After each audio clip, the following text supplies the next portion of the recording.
right on like 45 minutes or something like that, or an hour? Yeah, something like that. We'll find out. Yeah, but actually, this is a new one. Oh, there's some old slides and stories, but there's new stuff. Right? Yeah, the ship doesn't talk too long. I'm Right now, in Dead Mountain.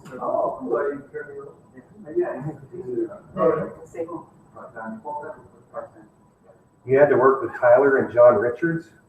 God forbid. I mean, that was all politeness.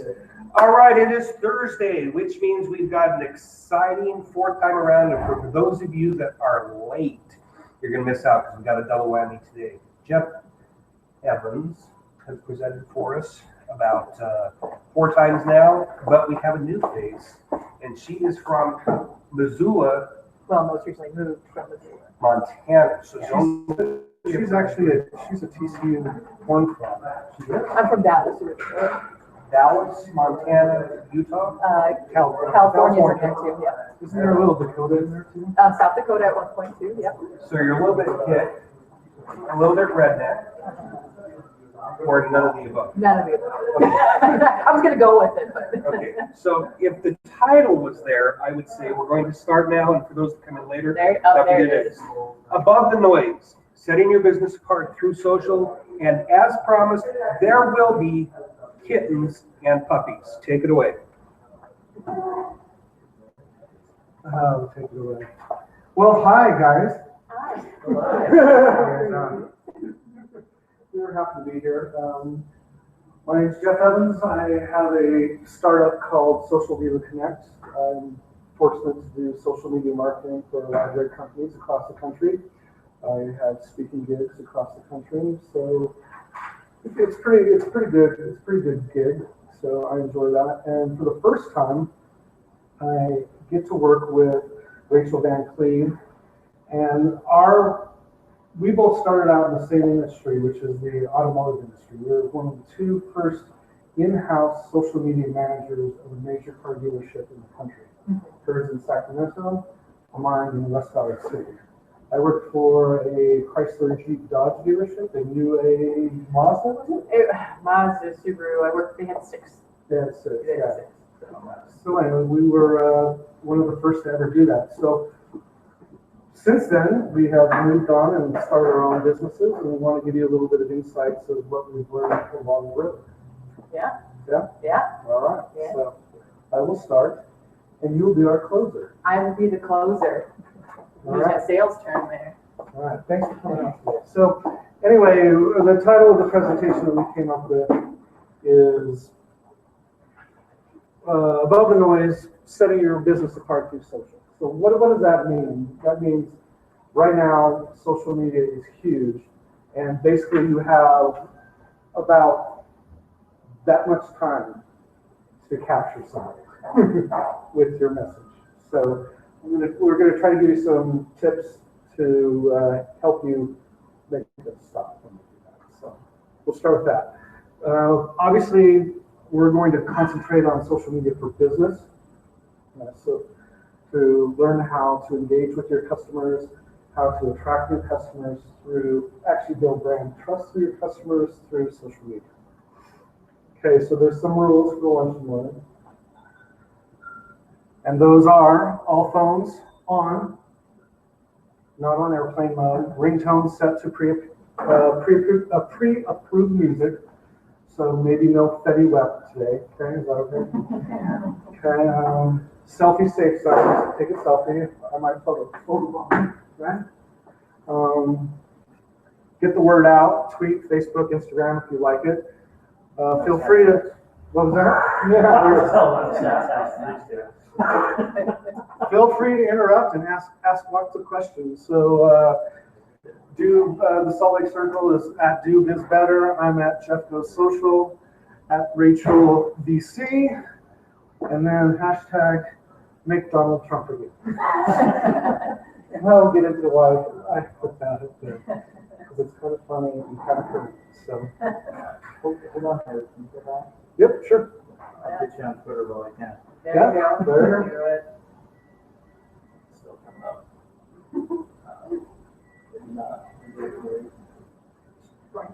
Rachael. The old school. There you go. Jeff Go Social, I can remember that. Mhm. All right, moving on. Why social media? So these are the easy ones. Low cost, large potential audience, extremely targeted audience. Stay connected, and then you can show off, obviously. But here's the big one. Extremely targeted audience. I mean, some of the demographics I'll show you. You have an entity that has a database, a big database like none else in the world, that you can hone down to exactly the type of audience you're looking for. Okay, so this is my only major league with lots of words thing, because I just barely updated these stats yesterday. So, why social media? Global active internet users now 3.175 billion. Half the population in the world is on the internet. As for social media, 2.2 billion active users, a global penetration of 30%. 1.9 billion users utilize their mobiles for social media platforms. Social media users have risen by 176 million in just this last year. These are statistics from August 2015. 365 million active mobile social users have been added over the same time span, in an incredible total growth of 541 million people. Facebook, just Facebook, freaking Mark Zuckerberg, Facebook adds 500,000 new users every day. 6 new profiles every second. 12 new active mobiles added every second. That's 1 million per day. So yeah, this platform is not going anywhere whatsoever. It's just getting bigger and bigger. So I'll let you, if anybody wants to, and we'll make all these slides available after. Okay, so basically this is a big one, is if you're trying to do business today without using social media, it's like doing business with a phone disconnected from the wall. It's impossible. Feel free to retweet that.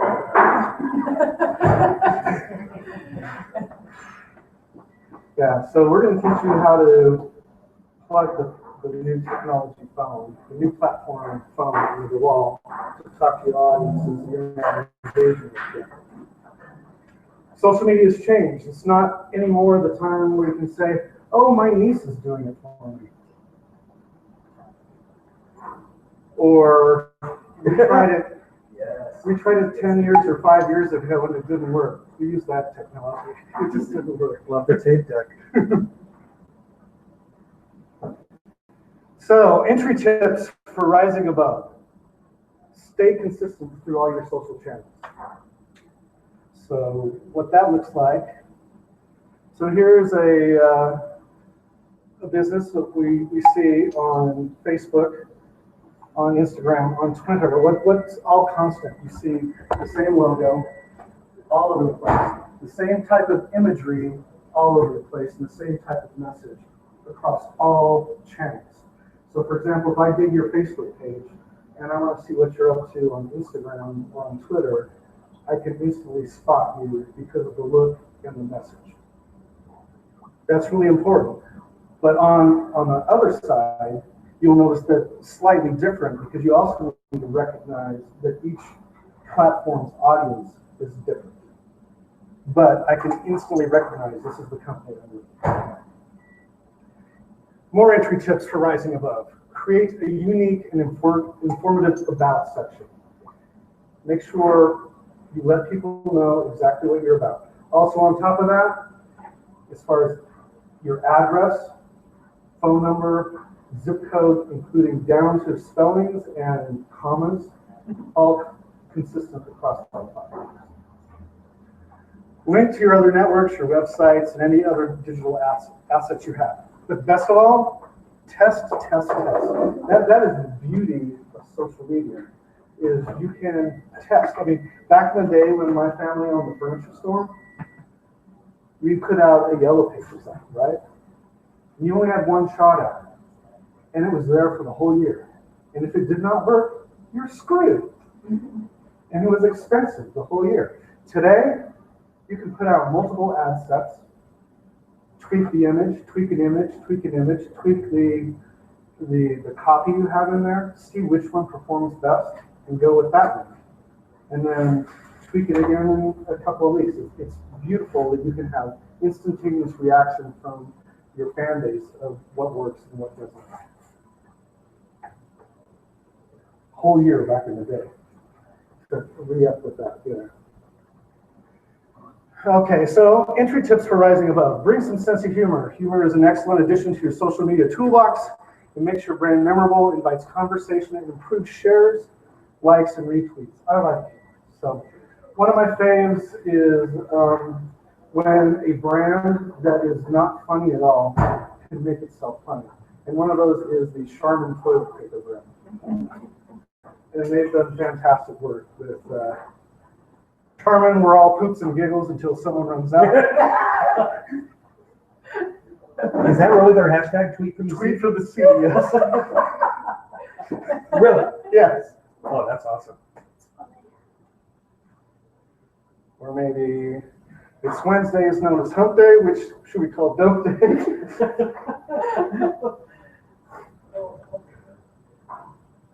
That awkward moment when you use the work bathroom and the seat is still warm. Oh. Oh, wow. Tweet from the seat. And we love bubbles. It's just the juxtaposition of the bear.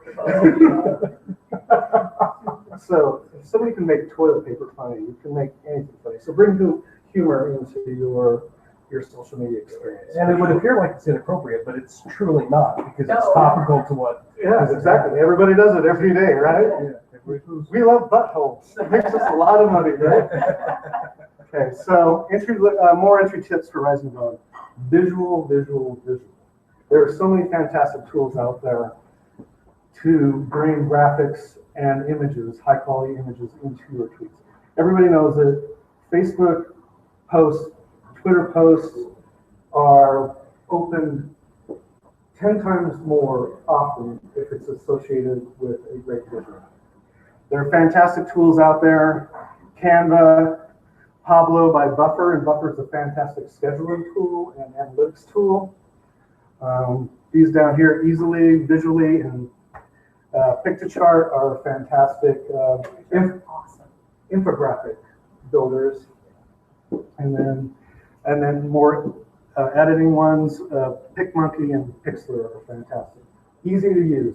In fact, I use Canva a lot, and since I have used Canva, my use of all of my education of the entire Photoshop suite has reduced by less than half. So for examples of that, just with Canva, some of the images that you want me to stay on this, you want to write those down? And again, anybody wants to give me their email address, we'll make all these slides available.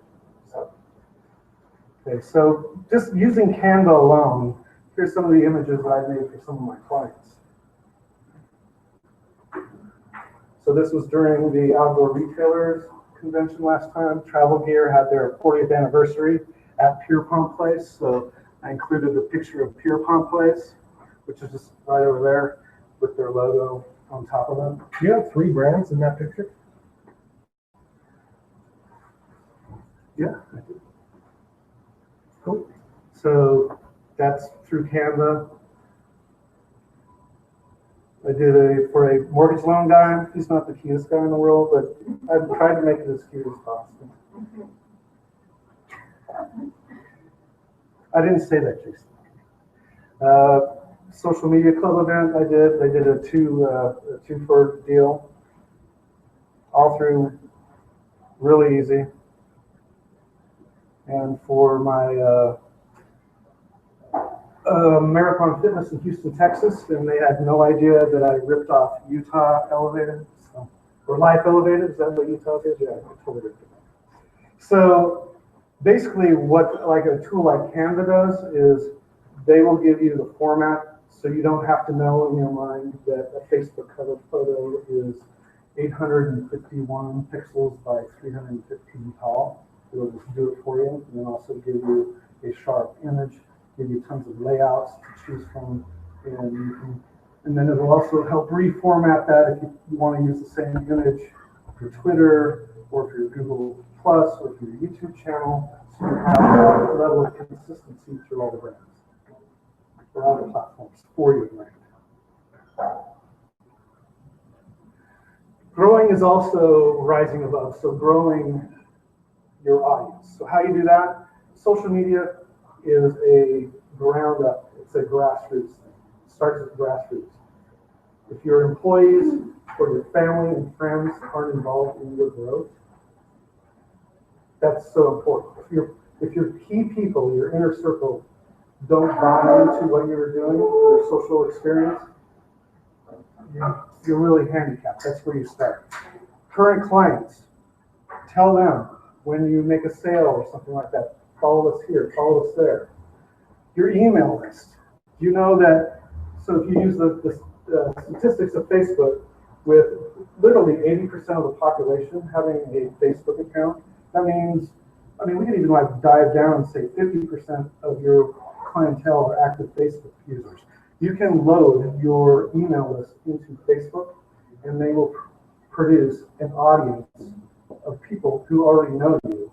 And then better yet, on top of that, they can produce what's called a mirrored audience of people who are like those people who like you and have the same type of demographics and attributes that you can market to. Walk, don't run. Don't overwhelm yourself. This is baby steps. Get to learn it, get to know it. Have fun with it. Set reasonable and achievable goals. Set time to work too. This is not something that I have no time for. You have time, as we saw in the Charmin, you have time to poop. You have time to shower. You have time to eat. Just book that time. It doesn't have to be much, even if it's like 30 minutes a day or an hour a week or something. Just book time so you have the consistency. Join groups, get in conversations. So like, for example, we had a gentleman in here before talking about B2B. With your LinkedIn, get in different groups and get in conversations. Find the people that are what you would call influencers in your industry or who you're trying to emulate. And if they post something, just say anything like great post, or just get in that conversation so you're in that loop so people in the influencers network can see what you're talking about. And then finally, embrace hashtags. And here's a great example from Sunday. So John Oliver on HBO just found out that Donald Trump's original family name was Trump, and made that hashtag on Monday. It was the #1 trending hashtag in the world. So this is an extreme example, but you also will find late night, like Jimmy Fallon, who will do hashtags, and I forget the show on Comedy Central that was all about hashtags that came on after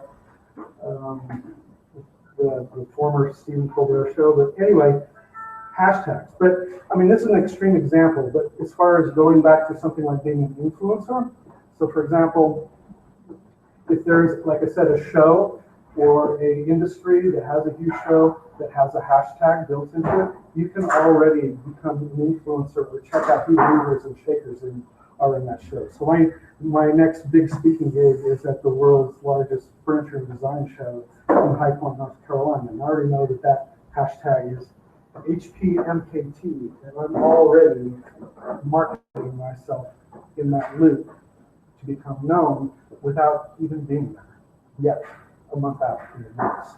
So embrace a hashtag. Not only can you grow yourself by embracing a hashtag, but if you even create one for your events, then that creates a community just around a hashtag. All right, I'm tired of it.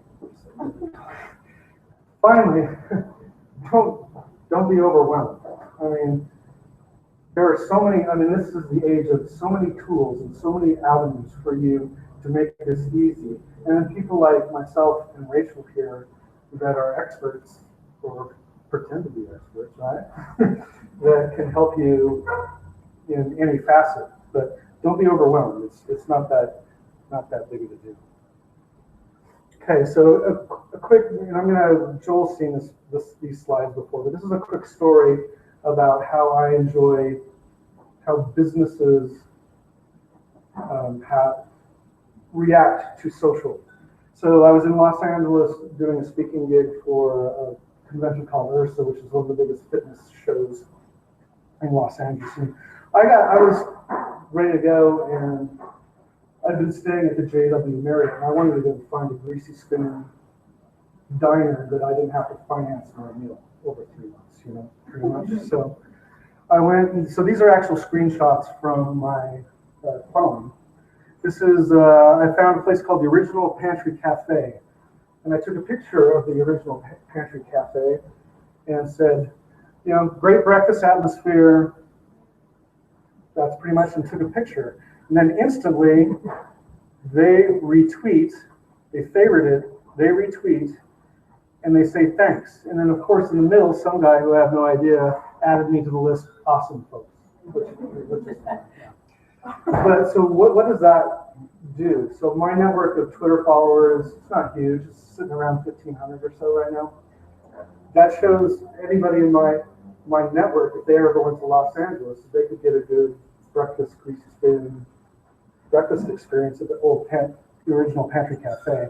And then I go through their networks as being a social media influencer. So then past that, I went to the passed by the Hotel Figueroa. I saw this cool hallway shot, so I took a picture of that. Then instantly, the Hotel Figueroa likes it. Then past that, I go through that hallway to this cool secluded pool area, and I tweet on Instagram, 90-degree pool in March works for me. Hotel Figueroa, love LA. Again, the Hotel Figueroa instantly is on top of liking it. And then the cool thing about that is these kids over here, I'm sitting on the back porch overlooking the pool, having 2 gin and tonics. And after I finish the second one, I just get up and, it's just me by myself, and I walk out. And this kid right here that's sitting right here, he chases me, literally chases me out. He says, "Are you Jeff?" I was like, "Yeah, what do you want?" And he's like, "We just saw your pictures on Instagram. And we looked at your pictures on Instagram. We found out you're a Utes fan, you're from Utah. Turns out these kids are from Brigham City, and they all went to Utah State." And so what this shows you is through social media is digital actions resulting in real world actions, just through the use of social media. And all my pictures and their pictures and everything goes out and exponentially grows, through that interaction. You have to get their permission to use that picture, use their image in a picture that's... Oh, no. They liked it instantly. So, they're on top of it. And that's the beauty of it, is those people, any business that I'm live tweeting what I'm doing, live putting pictures up on Instagram, and they are so on top of it with timely, quick response, that makes me want to go back to that place. When I go to downtown LA ever again, I'm not staying at the JW Marriott. I'm staying at the freaking Hotel Figueroa. Chill there, for sure. You use the picture as a stock art during some kind of design. You would then be crossing the boundary into the picture.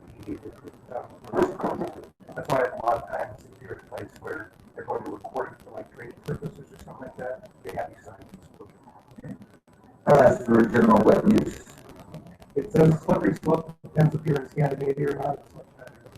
Yeah, I think it is. I think it is an issue in some places and with some companies. I've never run into trouble with that. That's good. Okay, so not that I want a picture of me up on standing in front of you, but I'm running out of time, so it'll be really quick. Here's what we can do in reverse.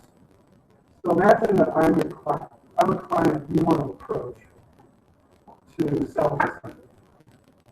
You want to get a contract out of you, something like that. And there's 3 or 4 other people that are vying for the same type of contract.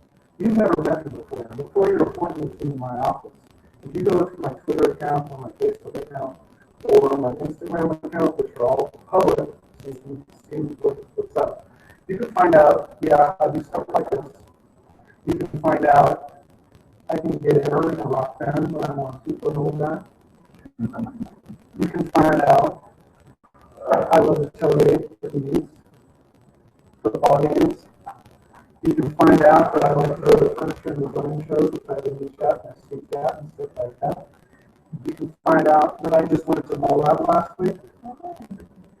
And left your price at the same time I was there, get my needs, if I could hashtag myself. And then you can also find that I'm a father of 2 very awesome kids.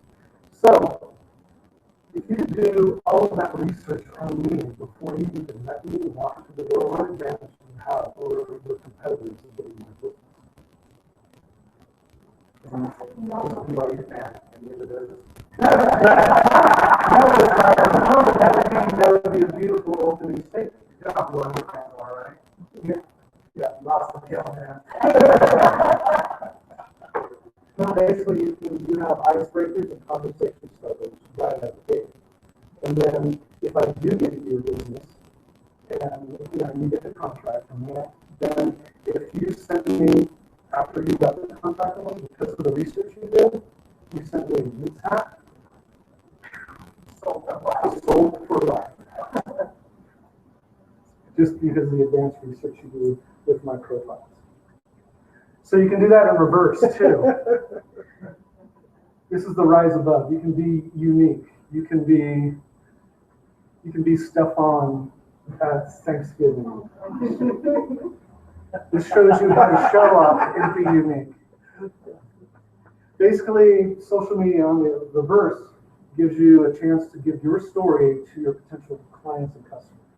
It gives you a chance to send them through the employees only door. And being a musician and D-level rock star I am, it gives you all access backstage VIP pass. How the culture of your business is, what you do, what you're all about. Basically, social media has become a new catchword of transparency. Transparency it may be the most disruptive and far-reaching innovation to come out of social media. And that is so true. And a little story comes out with me, and this is when I was just in Vegas last month at a big furniture and design show. This is Jason Phillips, and he owns a company called the Phillips Collection, which is one of the most amazing collections of eclectic furniture and art pieces that I've ever seen. And what he does on his Instagram and on his Twitter and on his Facebook page is he gives the backstory of every piece. He shows people when he goes to Indonesia and picks out the specific woods or reclaims these different products to build into his art pieces. And he shows every step, so the customer wants to buy his product just because of the story behind the product. It's fantastic. And then during my interview, which we posted on Social Dealer Connect's website, it's a 9-minute interview and it's fantastic. He's an awesome dude. He came up with one of the best statements that I've heard in a very long time. He says, it's important for us as a brand and a family business, not only to represent ourselves as Phillips Collection on social media, but also to give you a window into the personal lives and the things that give us creativity and inspiration. Transparency of the process, the story of the pieces. In fact, their tagline is every piece a conversation. So it's fantastic. So he's super cool dude. And I look forward to seeing him in the High Market next month. So look at the Huntsman Center. The 13th ranked youth. Imagine this is you down here doing your business transactions. You want, back in the day, it used to be phone calls of, yeah, you did great, or yeah, you're terrible, or whatever, but it was just between you and the customer. These days with social media, you have an entire arena of people that are watching these conversations and how you do business and are judging you before they walk through your door. But the thing is that's different though, is they're also rooting for you in a way. They're all wearing your color. They're all wanting to cheer from you. And when you're playing ninth-ranked Arizona and you're down by 6 with 6 minutes left, they cheer you on to the big victory. And they want to see how you handle adversity. So when people post negative things, don't get rid of it. Just respond in a timely manner, and that actually builds more trust than you'll ever know with your potential customers of how they see. They know that you're not perfect. They know that you're in business, and they also know that people can be generally dicks. So they just want to see how you handle it. But just recognize that you have an entire basketball or football stadium of people that are watching this conversation. So basically what we're doing is we're creating digital campfires, digital water cooler talk with beautiful people, digital backyard barbecues, retro digital cocktail parties.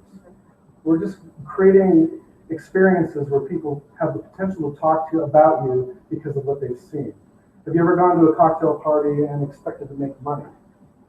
No. You go to a cocktail party to meet new and interesting people, hear great stories, and plant seeds in the back of your head that if a need ever came up, you'll remember, oh yeah, I met that guy. He was pretty cool. You should go talk to him. That's what social media is all about. So in the car industry, which Rachael and I did, I charged myself to come up with a campaign when I worked for Ken Garf's Dodge, is to put on social media car ads or car posts with it never saying buy a car. So here's me with the Blaze mascot. But so in it's easy to take a picture of a brand new Dodge Durango on the line. But since we live in a ski resort community, take it up, put it next to the ski lift and get everybody excited to go skiing. And boy, I'm going to need a Dodge Durango to get there. And then, or go to Grantsville, and this is the one time I can truly say in my life that was my first rodeo. Or you can ask, or you can ask the age-old question: why did the chicken cross the Chrysler 300? Or you can always warn your people about the impending well-dressed zombie apocalypse. So. But all of them are just content. Yeah, you show the product, but you don't, what I say in the car industry, when you watch the news tonight and all those car ads that come on, you don't bitch slap the customer about buying a car. Right? Mm-hmm. So not all of you guys could ever, all the time, go to Canva and do all this and create all this content and imagery. But another fantastic way is the people that you think are providing great content in industries or the messages that you enjoy, share them. So when you can't create, curate. So it's being like your digital museum, director of curation. Put cool things in your Facebook or your Twitter that you think are cool that people will want to go through your digital museum and see.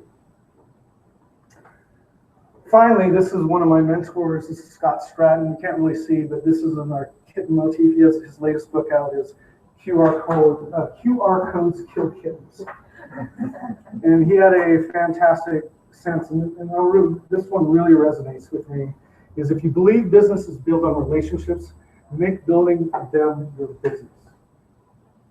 Relationships are most important because it's the relationship that happens way before the conversion happens. And then next, give. Give great information. Give fun. Give great content. Give all these things. Give.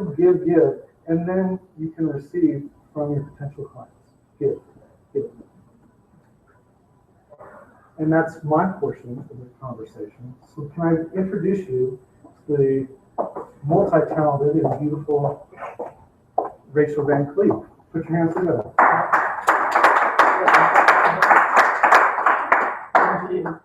Oh, geez. So, thank you, Jeff. And like Jeff said, we both used to work in the automotive industry doing, we were some of the first people in the country to do social media for automotive. Kind of people that created their own jobs is how it happened. But that's how, I know we both have gone into our own digital marketing agency since then. So, so my thing is, how do you keep your business above the noise in 2016? The big thing in 2016 is video. It's already been a big thing, but it's obviously, there's all these digital marketing gurus who talk about what's the big thing this year. Everybody unequivocally, it's video. So Better video. it's, what do you mean by better video? The audience that are going to see your videos are going to be looking for something different than the audience who would have looked at a Dodge truck ad back in 1964. That's it, different. It's so beautiful. So basically, yeah, you want something that's creative, different, weird. Weird's my word for video this year. Just the weirder, the better, because it starts a conversation. So think of it this way. You got to stand out. So what you said, different. Do you guys remember the Super Bowl commercial? Yeah, the guy talking about your beige sock person, and basically there's the interesting people, the spotty sock people, and the valor, the other one. So basically, if you're the beige sock person, no one's going to pay attention to you. You got to be different. I love Christopher Walken. So why use videos specifically? As like, say you know, people talk about money. Where do I funnel my money? Why you should funnel money towards video. So basically, these three things. So transparency, that's the theme of our thing today. People nowadays, this is why social media is so big, they want to know you. They want to know your brand, they want to know your organization, they want to know your business. Video helps make that possible. An example of transparency through video is the owner does a little, you know, intro to the product, where they talk about, like, one of my clients is a pizza place down in Houston, and the owner all the time, you know, we'll just do little videos and talk about, he's like, he's a Chicagoan, but he says stuff like, it's eating this pizza is the most fun you can have with your clothes on, you know, and he does little weird stuff like that, and people love it, just eat it up. Humanization, so this guy's weird, and he does these little videos. I mean, he's a human, and people, they just want to get to know it, and that's part of your brand. Engagement, so video is the most engaging type of content. I can say that very confidently, and I have an awesome stat here. Social video generates 1,200% more shares than text and images combined. I mean, think about it. When you're on your social media and you're scanning through on your phone or on your computer, what do you probably stop at the most? Probably most of you is video. I spend way too many hours watching cat videos, you know. It's sad. So is that including like Vines or like kind of basic videos? It's just kind of an all-inclusive thing. The stats from Bright Local, so they're talking about any social video. So here's another one for you. By 2019, it is predicted that as much as 80% of consumer internet traffic will be devoted to watching video. So if that's where your consumers are, you know, that's how you can get your product or business out there, or service. So top 5 industries using video software right now. We have healthcare, the software industry, marketing, nonprofit, and education. So these are kind of top ones. If you're in any of these industries, you probably should be using video because your competitors are. If you're in another industry, you should still be using video because 1,200% of all your shares and stuff are video, or 1,200% more. So how do I create awesome videos? So here's where we're getting to the nitty gritty. I'm trying to go through this quickly here so I don't hold you here too long, but there are awesome tools you can use. Gotta have Tim Allen with his shirt coming off here. So basically, I'm gonna go through just a few really quick tools. And before I get there, so how many people here have an iPhone as their primary device? An iPhone specifically. An iPhone specifically is what, and what about an Android? Anybody? So it's about half and half. I wasn't expecting that. I was expecting it to be all Apple iPhone. So I use a MacBook as my primary laptop, but then I have an Android phone, so I kind of mix it up in there, strangely enough. So anyway, so I did half and half here of just some really quick, these are video editing tools. So the reason I do that is because a lot of people, they get freaked out by, oh, video, you know, it has to be really good quality, or it has to be, you know, I'm going to have to hire somebody and it's going to cost a lot of money. No, everybody can do video. And these are all ones you can have on your phone. The device you have with you 24/7, when you're asleep, you wake up nervous, you know, and you look at it in the middle of the night. You can edit a video real fast if you want it. It's that easy. If you don't have the funds to funnel into it and to have somebody do it professionally, this is an awesome way to go about it. So free or cheap tools. All of these are less than, I think the only one that costs money is iMovie, but we'll get into that. So iMotion HD is an iOS, so iPhone or iPad, so if you want to use that. Kind of a few highlights of it. So it's free, but you can get upgrades and more usability with money. So premium type thing. Oh, you can make stop motion videos is kind of the cool thing with that one. So sorry if I go too fast through these, I can go back. iMotion HD. There's a better one for Mac devices anyway. So Magisto Video Editor is Android one, so smartphone or like Kindle, which is an Android device, you can use it for that. It's free. Yeah, so you can shoot and edit video all within the app, so it makes it easier that way. You're doing everything within the app. And then, oh, this one has theme and music ability, which is fun. So that's another easy, free thing that you can use on your phone. Andromedia. So Android, smartphone or Kindle, free. So you can organize your clips, crop video, and add transitions. You can like throw pictures and stuff in there and kind of create video slideshows if you want, if that's all you have. And you can easily share to multiple platforms. So a lot of these programs you can share instantly to YouTube, to Facebook, to all your social, you know, that type of stuff. So iMovie is probably my personal favorite, which is funny because I have Android devices for my on-hand stuff, but for when I used an iPad, it's super, super intuitive, easy to use. This one does cost a little money, $5. Anybody can afford $5 for their device. It's powerful. It's awesome, built-in themes and music. You can do like Hollywood-style trailers is their big marketing point for iMovie, but they look cool. So if you want to put something together, you can do it that way. You can add titles and transitions really easily, so make it look relatively professional, even if your video is crap. You can do that. So you can kind of, and then you can also share to multiple platforms really easily on this one. So basically, the point of all that, these are just several examples of ones you can use. Ones that I pulled up that are easy, I like for one reason or another. There's a ton of stuff out there that you can use in research, and there's all kinds of blogs out there about the best ones to use and their usability. But the point is, just don't be afraid to do it yourself. Video is huge and impactful and important. So however you can make that happen, you can hire somebody if you want, or you can do it yourself. It's just important not to be afraid, and it's important to realize how useful it is for getting the engagement you need. Yeah. A question for like a webinar. If you were like talk, let's see, but would you hold up a phone if you're doing like interviewing yourself or doing something like a webinar type thing, or would you use something on your laptop? So if you're doing a webinar at the same time, you could just do like a webcam type thing, and then you can, I mean, kind of like what we got set up here. I mean, what are you using? There's a variety of ways if you're doing a laptop that you can have an external webcam, but the software will allow you to also have a picture-in-picture, kind of like you can do with the postage stamp. The software comes with a camera. It's not necessarily with the camera, even though it does, but with the simple, I don't use it myself, but with simple Google search, look for picture-in-picture with it, and then it puts that image up onto your YouTube screen with that.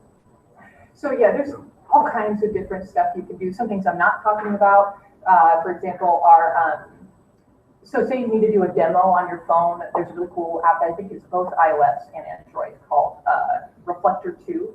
is really nifty. It'll wirelessly, like as you're doing a demo or something on your phone, if you need to teach somebody something, it'll automatically be reflected onto your computer. So you can have a demo, you can do it, I believe you can do it live, but you can record it and just show people later. So stuff like that. So Reflector 2, that's a really cool thing. Yeah, that's the one I can think of off the top of my head. But yeah, there's just tons of different programs like that that are really useful for just about any kind of thing you need. So, and if I can interrupt real oh quick yeah, too, if you're doing what we call video screen scraping, the ability for you to use a service like Ustream, which then can be streaming what's on your desktop itself, being able to have a camera on you, a camera on what's going on, and then a third element, which may be the presentation she has. Those things can be sorted with that type, can be presented with that type of software. Ustream. Yeah. yeah, so a lot of really awesome tools out there. If there's something, some usability that you have a question about, I mean, there's probably something out there. I mean, stuff's being developed every day. That's what it is. And that's why I said find your own, because those are just really very few examples of what you can do. The point is, there's stuff out there that's free and cheap, or if you want to spend a little money, you can get something a little nicer, or that has a little different usability. And it's just, do not be afraid. Do not be afraid. It's easy to do. So as promised, if you saw our marketing video for this, Bring it on. Yes. Some kittens. and that is our ending slide there. So thank you so much, guys. Do you guys have any questions? Yeah, Questions now? we're here for questions, yeah, individually or group or whatever you are interested in. Google Plus. Is anybody on it? I mean, if they said it was gonna go away, now all of a sudden they're like, we have this great new Google Plus, and everybody's kind of. You know what? That's a double-edged sword in my mind as far as Google Plus is owned by Google. And for me to, and for Joel, for us to broadcast, I did an interview yesterday for an event, and this is going live. We have to have a Google Plus account for that to go out. I'm very curious as Facebook rolls out their live app, how that will end up competing. But basically right now for my Google Plus accounts, through my buffer scheduling app, I just push out what I put to Facebook to them. Do I do specific content for Google Plus? No, do you? No, the thing with Google Plus is treat it as if it's optimization for your personal brand. Absolutely. So keep it updated, make sure that you have relevant telephone numbers, email addresses, URLs, and everything that's in there. But then utilizing a tool like Hootsuite or Buffer or something like that, anything that you're curating for your Facebook friends or your Twitter broadcast audience or your LinkedIn professional associations, make sure that any of those are going out, because it will continue to push the efficiency of your personal brand with no effort. And it'll be picked up and indexed. Yeah, so And- Google gives a preference to information on it. Yeah, that It's a was, necessary evil in my opinion, but don't spend any extra time on it. no, Just push your content. Yeah, and that was what I was thinking. And like I said earlier, as far as the consistency goes, make sure that everything, I mean, down to the comma and spellings are exactly the same.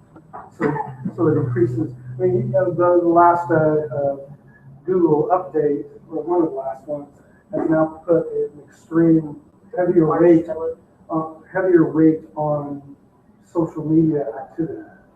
I know it's penguin, penguin, right? Yes, sir. Don't you need a Google Plus account for multiple different YouTube channels? Yes and no. My personal account, Joel Meister, which is my fun social, I'm gonna really take care of anything that's spamming me, Gmail account is one of my Google Plus accounts. That's yeah, I mean, if you sign up for something where you want to be able to not have it come into your regular business account, but for SLCircle, which routinely reaches 30 to 40,000 people, it's also affiliated with that Google Plus account for the YouTube. So this broadcast that goes out and all the broadcasts that we have are tied into SLCircle.com, but administered by my joelmeister@gmail.com account. So it is a yes or no. You can have multiples that are existing within that Google Plus or YouTube domain, but they don't necessarily need to be a specific email or Google account. An example of that, I think, is like if you have multiple locations Yes. of a business, then you have the one administrator account for it. Yes, sir. I use both Google Plus and all the development tools underneath there, as well as Open Office. And I used to like Open Office, but I don't know if Microsoft do something in Windows 10 to make Open Office not so friendly, but it doesn't pass files nicely anymore. And I lose formatting and this and this. So I'm using pretty much Google Office tools, which are free and not bad. No, that's what I use for all of my stuff, like. This one's calendar. Google Presentations. Yeah, this is Google, all on Google presentations, you just saw. That actually brings up a question I'd like to ask of you. We're becoming very active in the positioning on WordPress of what we're doing with our company, but I'm finding that the formatting for Google Docs in specific, bringing it into the WordPress editor is a little bit troublesome. It truncates pieces, it doesn't bring in content. If you're going to be composing a post in, say, a word processing environment, what do you guys find to be the best environment to compose that post before you bring it over for social posting? Well, obviously, all of these platforms are competing platforms. So you'll find that on Facebook, if you upload, like we did, we uploaded our video, I told them, upload it directly to it, yes, Facebook, absolutely. because that makes it play. It autoplays. Autoplays. But if you try to pull a link from From the other site, it won't from- autoplay, so it gives preference to its own video. So it's a case-by-case basis. I would say, Yeah, unfortunately it is. A lot of them aren't friendly to each other. and a lot of them are, like I said, I'm curious how the development of Facebook Live, you know, obviously competing against Periscope and Murky, all of all these things, to see how that develops, and if it'll ever develop into where they're gonna compete with the Google Hangout or Skype, or even go as far as like the GoToMeetings or stuff like that, you know what I mean? yeah, it's going to be hard to fight the indexing. So one of the big things, like this, speaking of indexing apps is the next big thing that Google's going to come out with, because all that information, conversations going on, so that's the thing you can look forward to is indexing of stuff that's going on within apps, because those are whole conversations that Google doesn't currently index. I'm going to put you on the spot and then get to Jason. Sorry about that, sir. Yeah. You're new to the area. You've been here for only a couple of months. Look at this crowd and think to yourself, if I were to ask this crowd if there's something Jeff can't help me with in matriculating to the society here, what is it you need right now? So what is it that, What do you need from this culture where we live? What are you still grasping at straws from? Because you got a lot of really cool, helpful people here. yeah, I'm basically, right now, I'm just networking. So far, everybody's been super helpful. It's a really awesome collaborative environment in Salt Lake. I mean, it's actually only been a month that I've been here. And I've already been invited to speak at a thing here a month in, and went to a couple different meetings, and people have met with me for coffee. So if any of you have anything you'd like to impart on me being a part of the Salt Lake area, I'd love to meet with you for coffee sometime. And I'm more than willing to hear what you have to say. Jason? So with video, what's the time frame that people will stay attended to your video? I guess, I mean, say from 1 to 2 or 3 minutes, some then over interest or. Attention span shorter and shorter, basically. So I usually say 2 minutes or less is a general guideline, but like Instagram, and there's certain platforms you can only do like 15-second video. So think of things in sound bites is kind of is a great way to do it. So what can you impart in 15 seconds? Obviously, if you have more message or more of a branding type message, you can do it longer, and that would be for like your YouTube, Facebook platforms, but then some of your other video platforms, like obviously like Vine, you can do like It goes against, I mean, it's like social media just in general. Each platform has a different audience that's looking at it. Yeah. Yeah. So you just kind of go to each platform, but yeah, I would say no matter what the platform, I say 2 minutes or less, because your attention span is is very low, and it's more like a goldfish every day. Our video promoting this gig was 2 minutes exactly. Yep, because we won't go over. Awesome. Go ahead. So you guys mentioned like email lists and the importance of email lists with like Facebook. Are there ways to take advantage of that besides like just ads on say like LinkedIn or Twitter or Facebook engagement with some of the customers? You know, there's some other little tricks in there besides just strictly using that to drive your ads. Well, what I think as far as Facebook goes is the mirrored audience. So they take your email list, and because of the data and the demographics that they have from that, they will create, so say your email list is 300. You could, in the Salt Lake metro area, get a mirrored audience of 3,000 people based on the interests of the people who like you already. Can you how's YouTube? Is YouTube pretty similar with You can't extract as much. No, No. they keep They're locked down. they keep their data a little bit more close to the vest. But you can have the efficiency of having a video that you upload to Facebook also be cross-linked to YouTube and accomplish the same thing. Mm-hmm. So really, it's Facebook is the way to go with your email list. Well, it just depends on the type of audience. I mean, you're talking. I mean, let's take my town, Murray, Utah. Say I have my family's furniture store is still there. You take Facebook's latest demographics. So Murray, Utah is, I'll round up, is a town of 50,000 people. And that's not even counting the whole metro area, just Murray, Utah. So of that number, you say that 80% of the people of Murray have a Facebook account. So help me do the math. So we'll round down to 30,000, right? Of that 30,000 people, half of them check it every day. So you take that number down to 15,000 people. Murray City has a circumference of 5 miles around. What other ad platform are you going to have 15,000 people look at your ad for your business in their town every day within 5 miles of your front door? It's just crazy. Yeah. And you can even drill it down even further than that Oh, as far as education, homeowner, interests, all sorts of things. You've been so specific and then narrow it down to really the perfect audience so your money is being used the best way possible. So we had And go Cowboys. another, I think, Yeah, another question. I have a pet project that I'm gonna be getting into, and I'm interested in is interactive video, platforms you suggest to work on those types of. what do you mean interactive video? You mean? So I don't want to develop apps to create an interactive learning experience for people or something like build an interactive video presentation for people.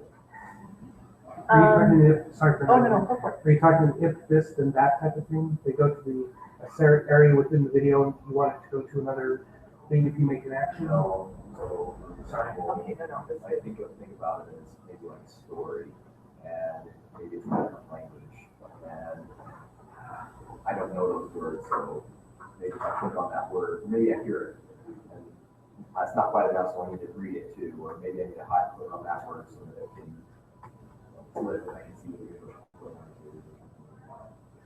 Really cool idea. Really cool idea. Yeah, I'm not sure if I know anything specifically. I know, like even within, I know some of the platforms have usability where you can pop up, you can think or something like that. So you can do it that way. Like even YouTube, you can do the comments or whatever links to certain things. So there's that.